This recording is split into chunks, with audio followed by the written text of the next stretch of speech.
Communication, semua orang boleh communicate, tapi kita kena ada skill untuk mendengar.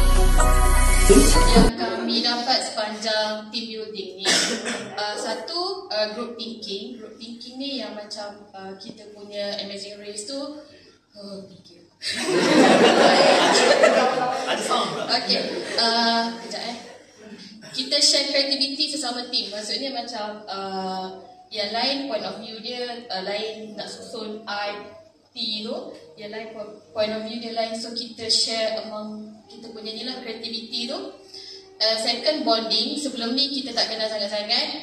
Line side dengan Datuk tak ada bonding sebenarnya. So sekarang kita boleh bonding lah. And then communication. And then next, communication. Semua orang boleh communicate, tapi kita kena ada skill untuk mendengar. Seorang bercakap, seorang dengar. Kalau semua cakap, kita tak boleh dengar. Okay.